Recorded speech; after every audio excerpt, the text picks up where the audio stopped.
threats by targeting of dangerous others.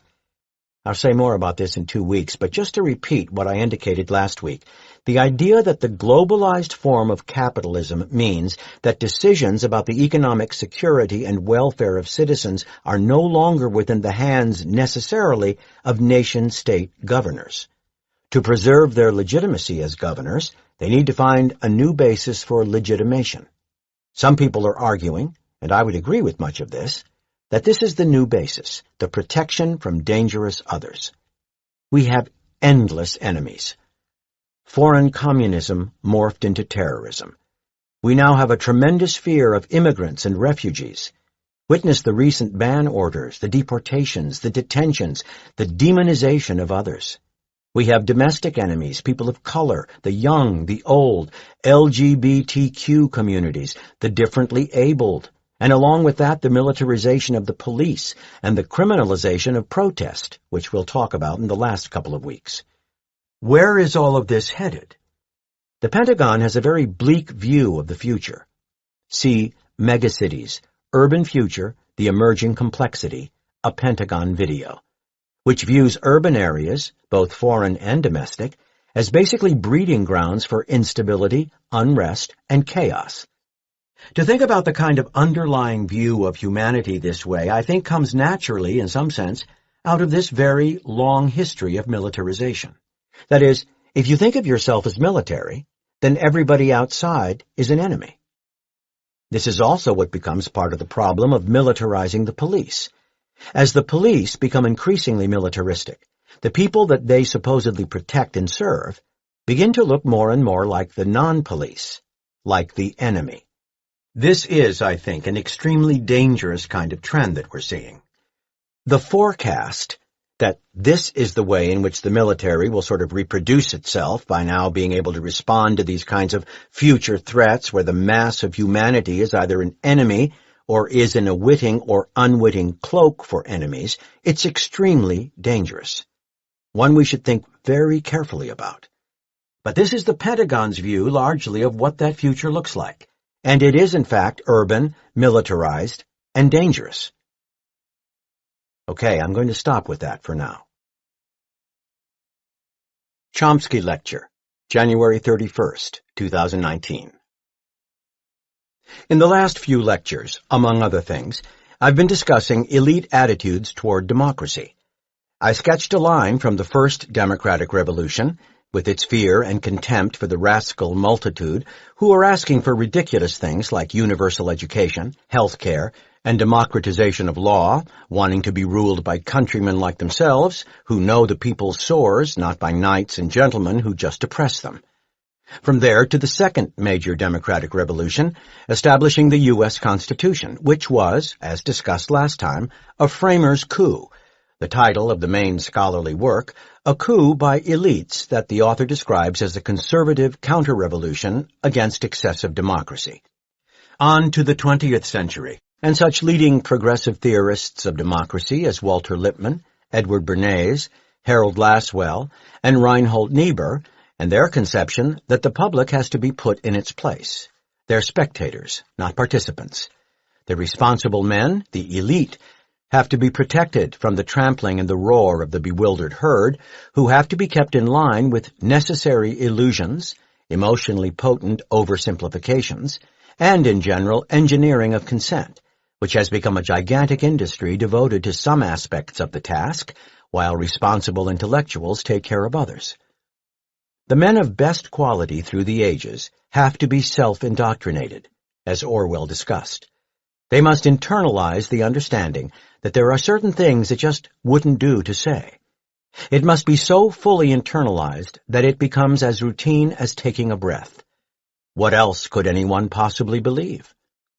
As long as all of this is in place, the system functions properly, with no crises. This picture, I think, captures crucial features of thought control in the more free societies, but it is misleading in essential ways.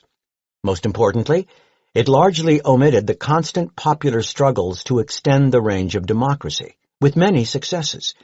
Even in the last generation, there have been quite substantial successes. Such successes typically lead to a reaction. Those with power and privilege don't relinquish it easily.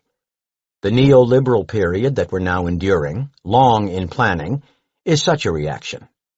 We'll come back to details. It's also misleading because there have been significant elite exceptions to this dominant tendency. During the Constitutional Convention, the most respected of the delegates was Benjamin Franklin, who objected to what was going on. He expressed his dislike of everything that tended to debase the spirit of the common people, and reminded his colleagues that some of the greatest rogues he was ever acquainted with were the richest rogues. Clarman. Rather like some of Adam Smith's reflections. Franklin was a lone voice at the convention. Thomas Jefferson expressed somewhat similar sentiments, but he wasn't there. He was then ambassador in Paris. In any event, the coup did proceed on course with consequences to the present, though there was plenty of conflict in the country at the time, hence a coup, and in the years that followed, to the present. The 20th century also had important exceptions in elite opinion. The most prominent was John Dewey, the most respected American social philosopher of the 20th century. Most of his work, and also activism, was devoted to democracy and education, along lines very much opposed to the doctrines of manufacture of consent and marginalization of the bewildered herd. By democracy, Dewey meant full-blooded democracy, with active participation of an informed public. His democratic theory was linked closely to his educational philosophy, which was designed to nurture creativity and independence of thought, for one reason as preparation for participation in a democratic society. It worked. I was lucky enough to go to a Deweyite school from about age 2 to 12, and it was very impressive. Dewey was at first a typical responsible intellectual, joining the self-adulation of intellectuals during World War I for their stellar role in directing the stupid masses to wartime enthusiasm. That was, however, not unusual. The capitulation to power of the intellectual classes during those years, on all sides, is astonishing to behold, and of the few who didn't swim with the tide, the best known ended up in jail. Bertrand Russell in England, Eugene Debs in the U.S., Karl Liebknecht and Rosa Luxemburg in Germany. Shortly after the war, Dewey changed and became a sharp and incisive social and media critic. Increasingly through the years, he came to regard politics as the shadow cast on society by big business. Reforms are of limited utility. The attenuation of the shadow will not change the substance. The substance is that the very institutions of private power undermine democracy and freedom. Power today, he recognized, resides in control of the means of production, exchange, publicity, transportation, and communication. Whoever owns them rules the life of the country, even if democratic forms remain.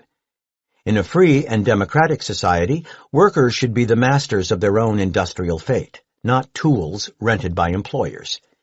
Industry must therefore be changed from a feudalistic to a democratic social order, based on control of production by the workers themselves, much as the working people demanded in the early days of the Industrial Revolution, flames never extinguished and frequently fanned since, again today. The system of actual power in the country, Dewey continued, is business for private profit through private control of banking, land, industry, reinforced by command of the press, press agents, and other means of publicity and propaganda.